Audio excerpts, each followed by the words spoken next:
All right, then, Stu. So 3-1 defeat. Once again, we find ourselves back here in the glass half full, glass half empty, bigger picture chat.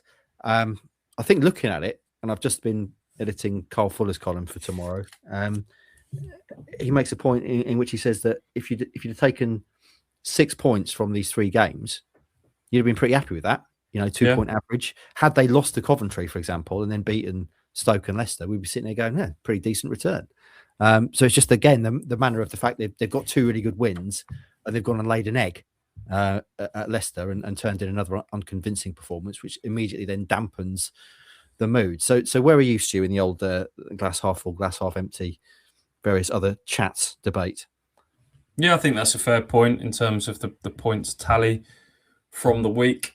I think it just, it feeds into this frustration around inconsistency, doesn't it? And it's not just about the points tally, because if you have a look at it, if you extend that to the 7 games in 22 days, it's 3 wins, 2 draws, 2 defeats, which is not a terrible points tally. It's 11 points from 7 games, which is 3 below that 2 points a game average.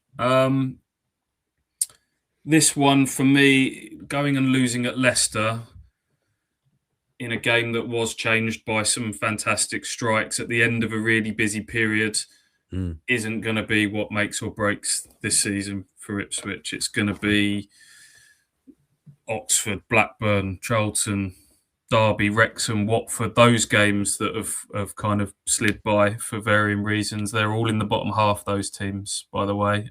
Ipswich got 4 points from those matches. So, yeah, I think the bigger picture debate is that win, lose or draw this season, in general, we're still waiting to be fully convinced, aren't we? And that this is another performance that feeds into that. I don't know how to feel right now. I've said it a few times this season. I've normally got a bit of a gut feeling, or I can say with sort of confidence that, don't worry, it's going to be all right. I've seen enough to know that it's going to be fine. Or actually, I'm a little bit worried that I'm seeing a trend here.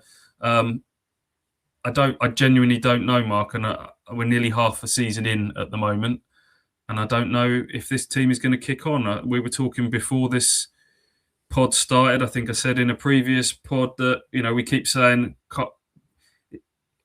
when they hit top gear, maybe there isn't a top gear, and maybe that's all right. Maybe this is about embracing the grind this season, and it's going to be this way as it has been from here to the end of the season. And they end up, and if it is, they end up probably around 80 something points and in the playoffs. And then who knows what happens. If I was a betting man, I'd probably be putting my pound on that being the case at the moment. They're not looking like a top 2 team at the moment, are they? No.